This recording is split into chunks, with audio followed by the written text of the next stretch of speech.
Good morning. आज शनिबारको दिन शीतल हाइटको हामी एक्स लाउडेहरू हाइकिङ जाँदैछौँ पाइलट बाबा। सो यो नयाँ प्लेस हो मेरो लागि अनि मेरो फ्यामिलीको लागि पनि। पाइलट बाबा यो भक्तपुर सूर्य विनायकदेखि माथि पर्छ। मन्थली एकचोटि हाइकिङ जाने हाम्रो प्लान छ अथवा कुनै एक्टिभिटी गर्ने जुनमा चाहिँ हरेकजना चाहिँ एक मन्थमा एकजना के अथवा एसके शीतल हाइट किङ हुन्छ र उसको प्लान अनुसार हिँड्नुपर्नेछ। सो आजको के एसके चाहिँ हाङ नारायण गुरुजी हुनुहुन्छ। 827 बहिनी टिम रेडी भइसक्यो हाम्रो हाइकिङको।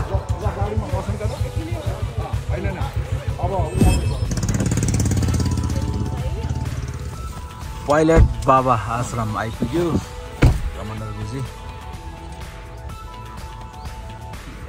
वेलकम टु पाइलट बाबा डाँडा। पाइलट बाबा डाँडा भनेको चाहिँ के हो भनेको चाहिँ अहिले सोधेर चाहिँ भन्नु पर्ला। अहिले यो हामी सूर्य विनायकदेखि माथि भक्तपुरको माथि डाँडामा छौँ। वेदर अलिकति कुहिरो लागेको छ, पानी चाहिँ पर्ला जस्तो छैन। हाम्रो टिम यही हो। अब ब्रेकफास्ट ठिक छ। पहिला दर्शन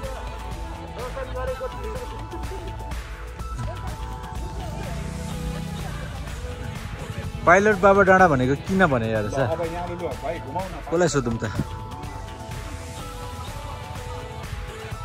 दाइ?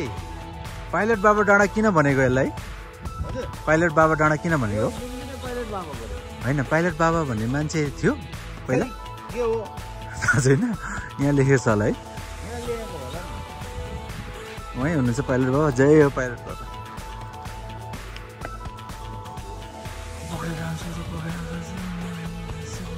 होइन त केही छैन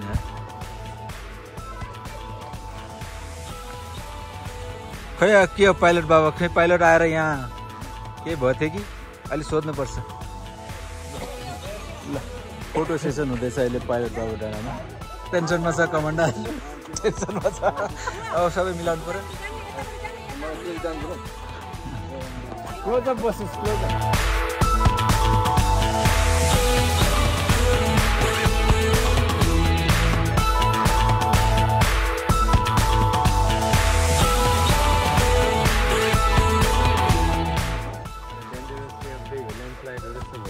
गुरुजी अबको प्लान के छ भनिदिनुहोस् न। कमान्डर एकदम अन्डर प्रेसरमा छ भन्ने चाहिँ सुन्यो यहाँनिर। यो पाइलट डाँडा पाइलट बाबा धाम यहाँ दर्शन गर्यो। अब यहाँबाट चाहिँ हामी झ्याम्पे डाँडामा चाहिँ हामी बिस्तारो मर्निङ वक गर्दै हामी त्यहाँ जानेछौँ। हजुर, खाना चाहिँ अब खाजा डाँडामा हामी गाडीसँग राख्ने अनि त्यहाँबाट चाहिँ पानोरमा रिसोर्टमा चाहिँ हिँड्दै जाने। त्यो चाहिँ रानीकोट। हजुर, त्यहाँ गएर हामी लन्च गर्ने। पाइलट बाबाको बारेमा चाहिँ यहाँ किताब छापिएको रहेछ, पेपर। सो यसमा पोस्ट गरेर हामीले पढ्यो भने उहाँको बारेमा सम्पूर्ण जानकारी लिन सकिन्छ। पाइलट बाबा उहाँ हुनुहुन्छ, उहाँले रचना गर्नुभएको यो ठाउँ।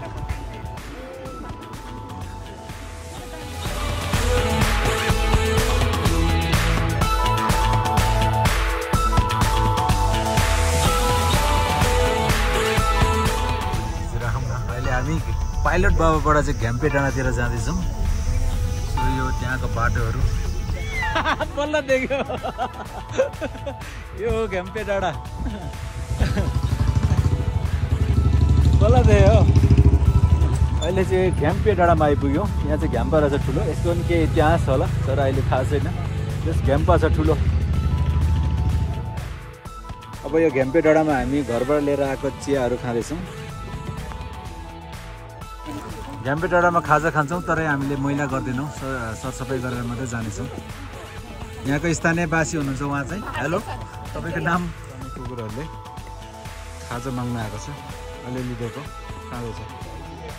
ल हामीले खाजा खायौँ झ्याम्पे डाँडामा अनि हामीले फेरि यो ठाउँ चाहिँ सफा गर्दैछौँ। यो चाहिँ सबैले गर्नु जरुरी छ। खाने मैला गरेर जानु हुँदैन। सबै हामीले बुझ्नुपर्छ। यो ठाउँ नै हेर्नु आइन्छ, यसको सुन्दरता नै हेर्नु आइन्छ। अनि यसलाई मैला गरेर गयो भने मतलब आउँदैन। त अहिले हाम्रो प्रवीण गुरुजीले चाहिँ झाडु लाउँदै हुनुहुन्छ अनि अरूले चाहिँ सफा गर्दै हुनुहुन्छ। Thank you very much. Commander आउनेले एउटा हेल्प माग्नु त हाम्रो यस्तो चाहिँ गर्नु भएन ठिक छ गर्ने साथीहरूले सरसफाइ गर्नुपर्छ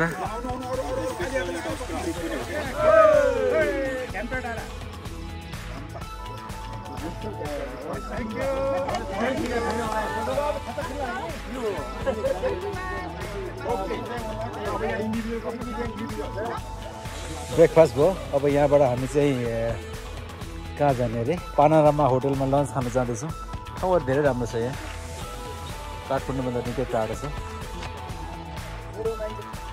फर्स्टमा पाइलट डाँडाको भिजिट त्यसपछि घ्याम्पे डाँडामा ब्रेकफास्ट आफूले घरबाट लिएर आएको अब हामी पानारामा रेस्टुरेन्टमा चाहिँ लन्चको लागि जाँदैछौँ सल्लाहको रुखहरू छन् यता हाम्रो टिमहरू हिँड्दैछ अब सुरु भयो यता पछाडितिर वकिङ सुरु भयो हाम्रो आफ्नै धुनमा चाहिँ गफहरू गर्दैछन् एकदमै जम्ला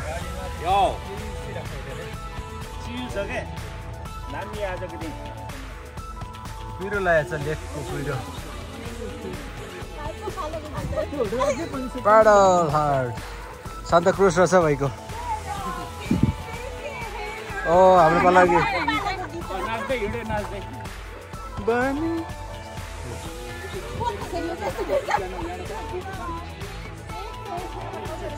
श्रेष्ठ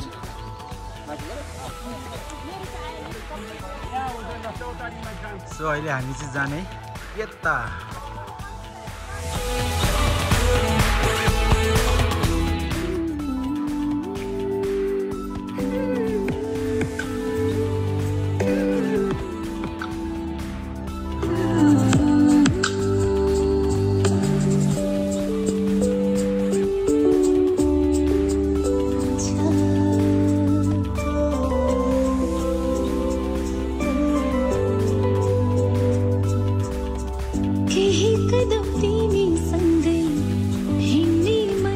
पछ्याउँदैछ यो स्थानीयवासीले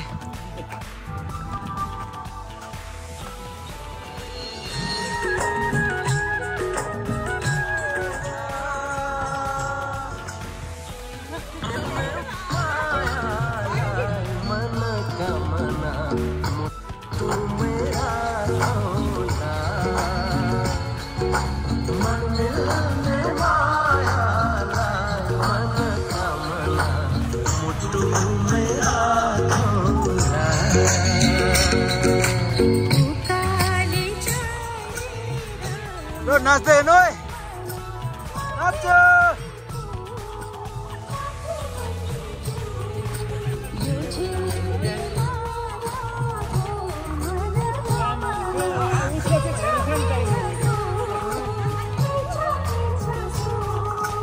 तिमीलाई रोकेर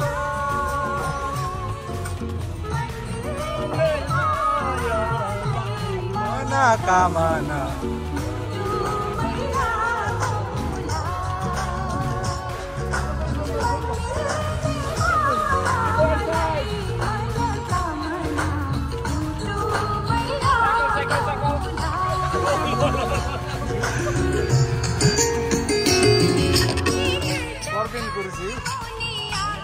सन्तोष गुरुजी हुनुहुन्छ यहाँ कमान्डरको जरा ढिलो भयो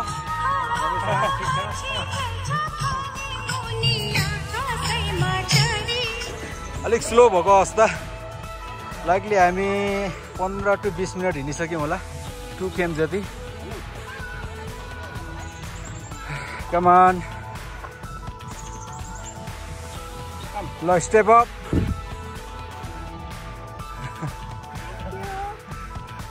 के अरे लास्टको मान्छेलाई के भन्छ अरे होइन हौ कमान्डर त अगाडि छ नि ऊ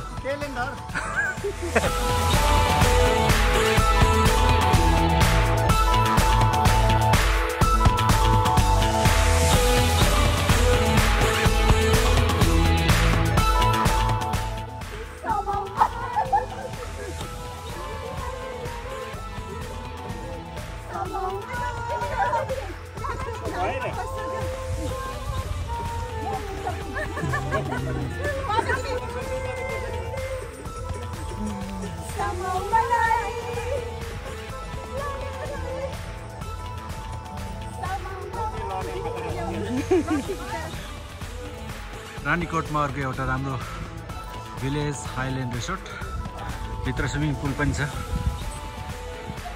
भाइ के छ त हजुर ठीक छ भाइ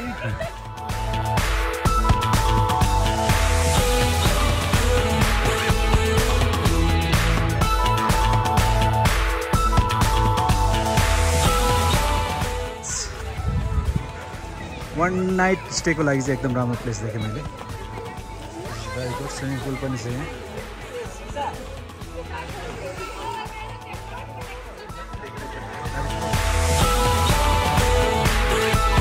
रानीकोटबाट पनौती जाने बाटो यो रहेछ यताबाट चाहिँ पनौती जाने ठुलै रोड छ हामी हिँडेको रुट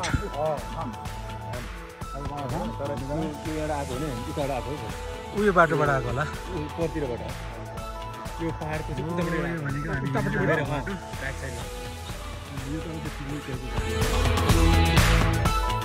घन्टी फुलले स्वागत गरेछ हामीलाई पानारो भ्यू पोइन्ट रिसोर्टमा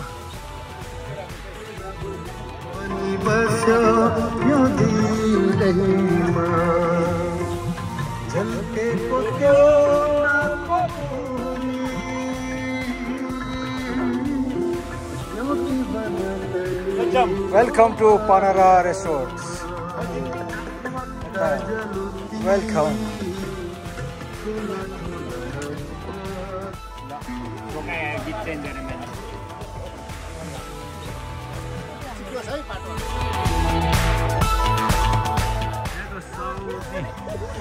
हाम्रो पानारा होटलको स्वागत गर्दै हुनुहुन्छ नमस्कार दाजु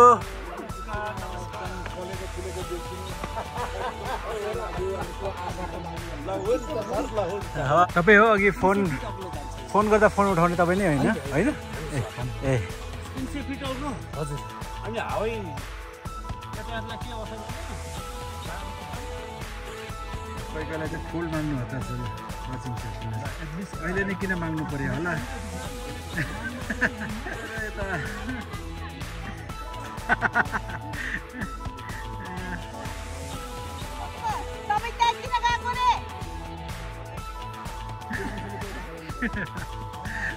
सधैँ पनि भनिदिइहाल्नु पर्यो कि हेर त खाने जतिको त फुल यहीँ लिइसक्यो एकदम खुसी लाग्यो यो ठाउँमा तपाईँले यस्तो राम्रो उन्नति हाम्रो लागि भनौँ न पर्यटकको लागि यस्तो राम्रो व्यवस्था गरिदिनु भएको रहेछ हामी तलबाट वहीँबाट के अरे हाम्रो घरबाट नै पानारामा भ्यू रिसोर्ट जाने भनेर चाहिँ दाजुको कुरा सुनेर नै आएको हामी चाहिँ एकदम राम्रो छ भनेर सो धन्यवाद हजुर त्यहाँदेखि एउटा सुनेर अब मलाई सम्झेर यहाँसम्म आइदिनु भएकोमा यहाँहरू यति कष्ट हिँडेर आउँदाखेरि अब यहाँहरूलाई म हार्दिक धन्यवाद दिन्छु यसरी एउटा के अरे आन्तरिक पर्यटनलाई पनि टेवा दिने यस्तो यहाँहरूले बार गरिदिनु होला होइन म बाहेक अरूलाई पनि यो टेवा पुग्छ र पर्यटनलाई पनि एउटा टेवा पुग्छ हजुर थ्याङ्क यू दाजु अझ यो राम्रो बनियोस् त्यसपछि फेरि हामी यो भ्यू टावरमा चढेर चाहिँ काठमाडौँ अनि वरिपरिको इलाका हेर्न आउनेछौँ हुन्छ यो चाहिँ अलिक टाइम लाग्छ अनि टाइम लाग्छ अब सकभर हामी कोसिस गर्छौँ हुन्छ दाजु हस् थ्याङ्क यू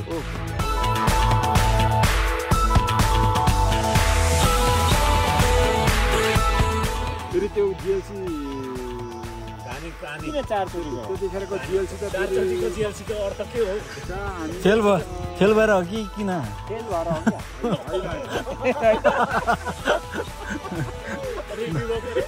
नभए त नआउनु पर्ने 4 चोरी पहिलोचोटि भयो है त्यहाँबाट प्रमोसन आएन सिङ्गापुरमा के अनि आएन प्रमोसन गर्न त्यहाँबाट 1-2 वर्ष त्यो ल्याप्स भएर गयो त फेरि त्यसलाई क्यान्सल एकदम ठिक हाइकिङ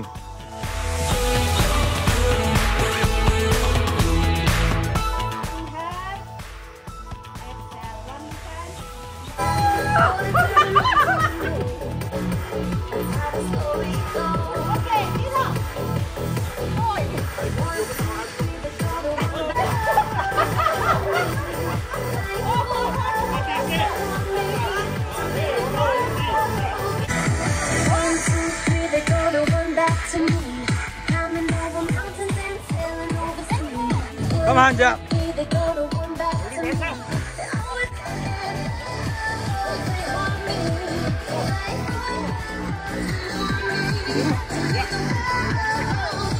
ठिक छ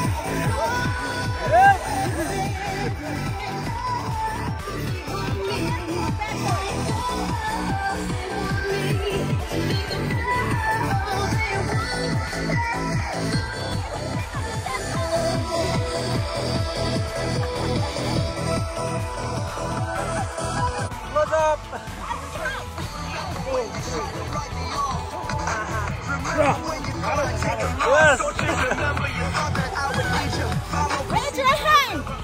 Up. निकालिसक्यो है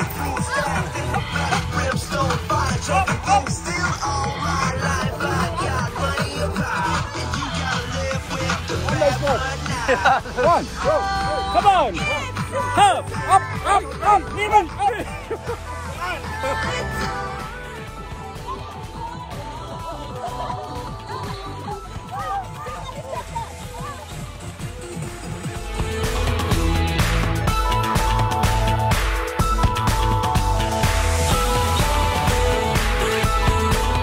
One, two, three. Then go.